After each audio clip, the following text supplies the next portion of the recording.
New দীঘায় একটি নৌকাতে হঠাৎ ভয়াবহ আগুন, পুড়ে ছাই গোটা নৌকাটি।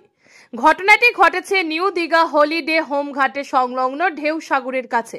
স্থানীয় সূত্রে জানা গিয়েছে, হঠাৎ একটি নৌকায় বিধ্বংসী আগুন লেগে যায়। খবর পেয়ে ঘটনাস্থলে ছুটে আসেন কর্মরত নুলিয়া ও পুলিশ কর্মীরা। তারা ঘটনাস্থলে জল দিয়ে আগুন নিভিয়ে ফেলে। নৌকার মধ্যে থাকা মৎস্যজীবীদের অনেকগুলি জাল সম্পূর্ণ পুড়ে যায়।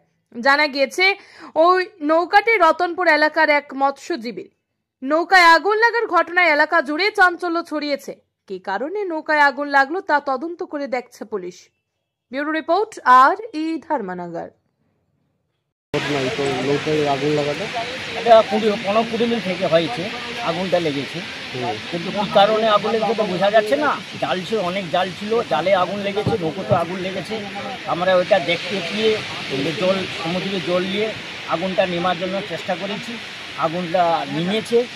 নৌকাটা কার জানা গেছে? হ্যাঁ, নৌকাটা ওরা মালিক এসছে, ওরা রতনপুর বাড়ি, রতনপুর তারা জানাবো, রতনপুর থেকে এসছে, তারা নৌকা মালিক আছে, দেখছি। নৌকাটা কি সম্পূর্ণভাবে পুড়ে গেছে? হ্যাঁ, সব জাল নষ্ট হয়ে গেছে, নৌকাটা পুরো ড্যামেজ পুরো নষ্ট হয়ে গেছে। দেখতে পাচ্ছি নৌকাটা নষ্ট হয়ে গেছে, বিশাল বড় আগুন লেগেছে। কী কারণে আগুন লেগেছে বোঝা যাচ্ছে না, কিন্তু বুঝতে পারছি না কী কারণে। কোনোদিন হয় না, এই ঘাটে কোনোদিন হয় না, এটা হচ্ছে প্রথম ফার্স্ট।